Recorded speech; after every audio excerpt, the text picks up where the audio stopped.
Bonjour tout le monde, on se retrouve dans une vidéo pour compléter la playlist que j'ai créée sur le Project Life. Alors qu'est-ce que le Project Life? Eh bien, je vous encourage justement à aller voir cette playlist, au moins les premières vidéos qui vont vous expliquer ce qu'est un Project Life et à quoi ça sert.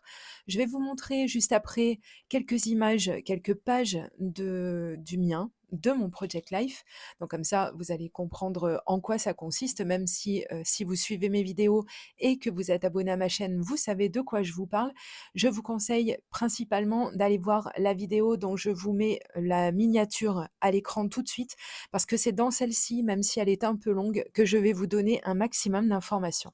C'est un petit peu sensible de montrer son Project Life puisque, beh, comme son nom l'indique, c'est quelque chose quand même de personnel. J'ai choisi de vous montrer quand même cette double page, puisque oui, ça marche par double page, pour que vous ayez une vue d'ensemble déjà un petit peu du style, qui est le mien et pour vous donner peut-être aussi des idées et puis surtout vous donner envie de vous lancer vous aussi dans cette belle aventure qu'est le Project Life. Je vous montre un petit peu comment je travaille mes photos, comment, je crée mes textes et cetera. D'ailleurs, je vais vous faire une vidéo à ce sujet, si ça vous intéresse, voilà, puisque comme vous pouvez le voir, mon journaling, c'est-à-dire que le texte qui accompagne mes photos, qu'on n'est pas obligé de mettre, hein, d'ailleurs, mais je trouve que c'est quand même mieux pour un petit peu situer les choses. Mon journaling est fait à l'ordinateur, principalement parce que je trouve que ça prend moins de place que quand c'est moi qui l'écris et puis parce que, ben, voilà, même quand on ne déteste pas spécialement son écriture, je trouve que ça fait toujours quand même plus propre de faire ses textes à l'ordinateur, bien que vous verrez de temps en temps que j'ai des cartes de Project Life où j'ai écrit moi-même. C'était volontaire, c'est une petite touche, voilà, pour casser peut-être un petit peu de monotonie au niveau des textes écrits à l'ordinateur. Mais j'ai plein de tutos qui vont arriver sur cette chaîne, donc restez bien connectés si le Project Life vous intéresse, si vous vous questionnez à ce sujet ou si tout simplement vous en faites et que vous cherchez un petit peu d'inspiration. Dans une vidéo précédente, j'avais créé des cartes de Project Life avec du matériel, que j'avais entré dans ma scrap room et c'est vrai que j'ai eu de nouveau beaucoup de questions sur qu'est-ce que le Project Life? À quoi ça sert? Comment on le fait? Et cetera. Donc j'avais décidé de refaire des vidéos sur le sujet, puisque voilà, quand j'ai des questions, j'aime bien répondre en vidéo, c'est toujours plus parlant. Donc on en était resté là. Alors maintenant, on va rentrer dans le vif du sujet et je vais vous montrer un petit peu le processus, qui est le mien, qui n'est peut-être pas forcément le vôtre ou qui ne sera pas le vôtre si vous n'avez pas encore commencé votre Project Life. Il faut savoir que personnellement, j'imprime moi-même mes photos jusqu'à nouvel ordre. Voilà.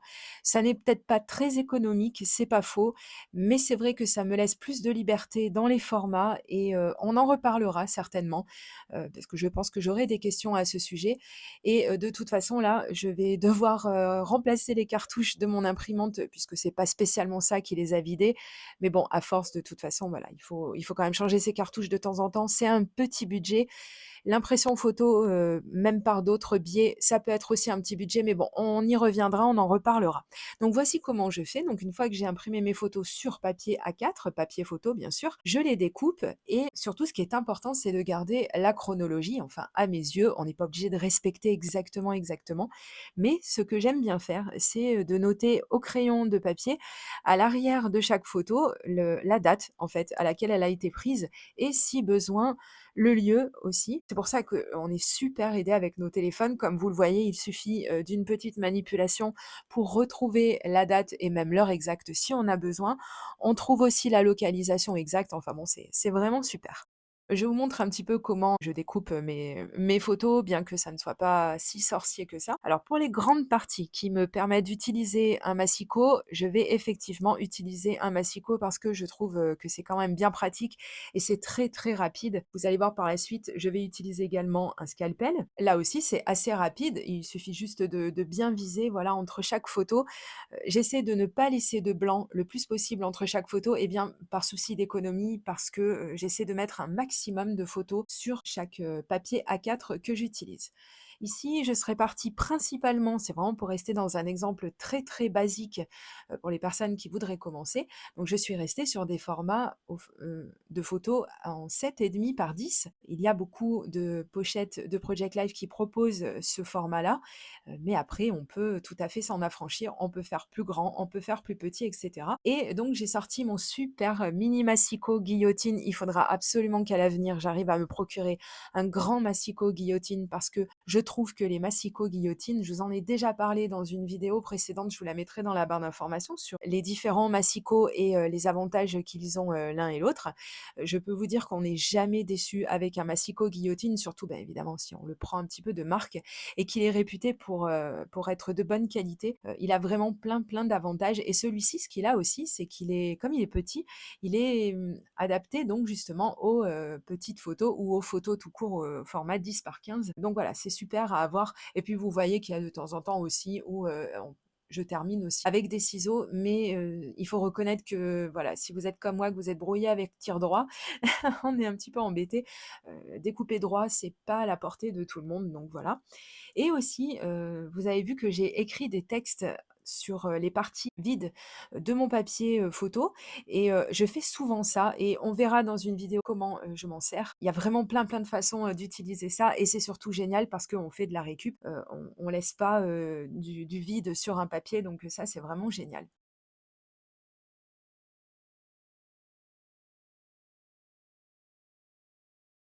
Voici un aperçu de comment j'imprime mon journaling. Je vous l'ai dit, je vais faire une vidéo à ce sujet, donc restez bien connectés et pensez bien à vous abonner si vous n'êtes pas déjà abonné à ma chaîne. C'est dommage, vous allez rater plein de vidéos intéressantes, je pense. Oui, les fleurs sont pas chères, hein, c'est les soldes, hein, je vous rappelle. Mais c'est vrai que être abonné, ben, ça permet effectivement d'être toujours informé quand il y a de nouvelles vidéos qui sortent. Donc, revenons-en à nos moutons et à notre journaling, c'est-à-dire au texte qui va accompagner les photos.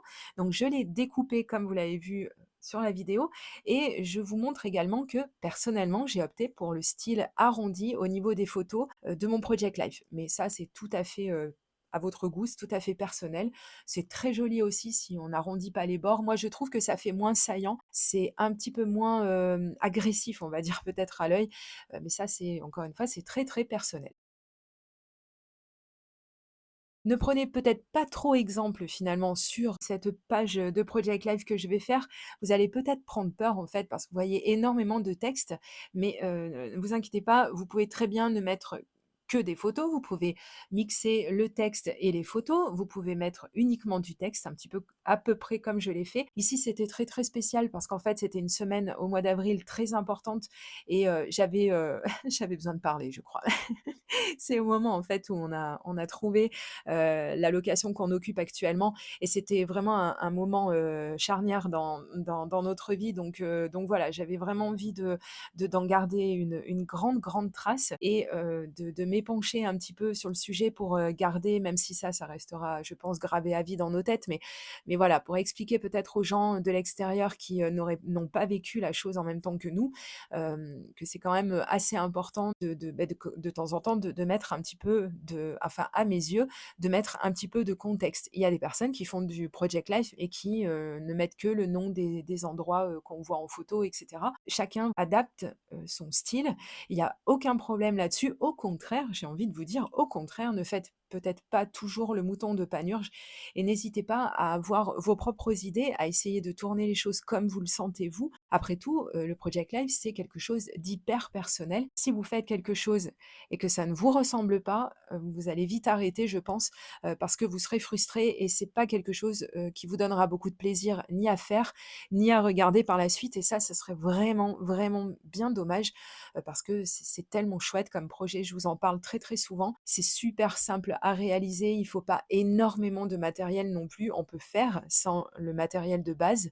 Maintenant, personnellement, c'est vrai que je vous conseille quand même d'avoir au moins quelques pochettes, même si vous n'avez pas le gros classeur attitré, mais d'avoir au moins quelques pochettes, ça vous donne aussi certaines directives. En fait, quand vous pourriez être un petit peu perdu quand vous commencez, eh bien, vous avez des repères par rapport au format qu'il faut respecter ou autre. Et je pense que c'est quand même une bonne chose, même si on n'a pas tout le matériel dès le départ, et ça c'est bien normal, eh bien, c'est bien quand même d'en avoir un tout petit peu aussi. Donc, comme je vous le dis tout le temps quand je vous parle de Project Life, l'énorme intérêt du Project Life, en dehors du fait que ça va garder vos souvenirs, mais vraiment pour moi de la meilleure façon, c'est surtout que ça vous permet, de scraper avec énormément de matériel et peut-être du matériel que vous aviez, acheté et qui ne vous servirait pas dans d'autres occasions comme par exemple personnellement, enfin je ramène pas tout à moi, mais c'est l'exemple que je connais le mieux, c'est moi-même, donc je vous en parle. Je possède beaucoup de stickers parce que je suis piquée avec les stickers, j'adore les autocollants et c'est vrai que, j'ai beau en avoir beaucoup, j'ai un peu de mal à les placer sur, mes créations, vous en voyez de temps à autre, mais ça reste quand même assez rare. Alors qu'avec le Project Life, je trouve que, eh bien, ça s'adapte complètement puisqu'on a beaucoup de thématiques qui sont abordées pour les stickers, par exemple, ou pour les tampons ou peu importe, hein, des die cuts. Vous pouvez aussi avoir, tout un tas d'autres, ornements que vous pouvez venir placer sur votre Project Life à partir du moment où c'est quelque chose qui n'est pas trop épais et donc c'est ça qui est vraiment génial, c'est que vous pouvez vraiment, mettre énormément de choses dans votre Project Life ou complètement le contraire, lui donner un style hyper épuré et ne focaliser que sur les photos et venir peut-être mettre seulement un ou 2 peut-être tampons texte, en noir par exemple, si vous partez sur du noir et blanc ou en couleur si encore une fois vous partez sur du noir et blanc. Vous voyez, il y a énormément de styles de Project Life. N'hésitez pas à aller farfouiner sur, Pinterest, sur Instagram et cetera. Vous aurez énormément de styles qui vous seront, montrés et je pense qu'il y en aura qui sortiront du lot à vos yeux et qui vous donneront un petit peu plus envie de pencher vers, ce style-là qu'un autre.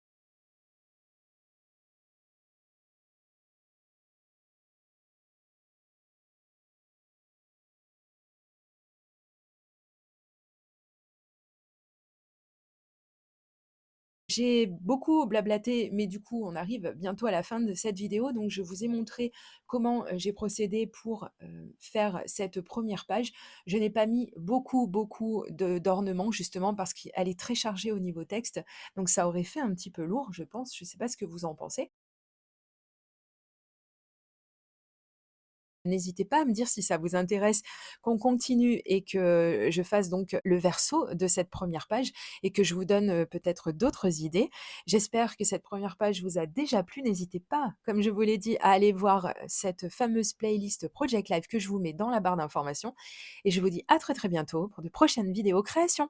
Gros bisous, bye bye.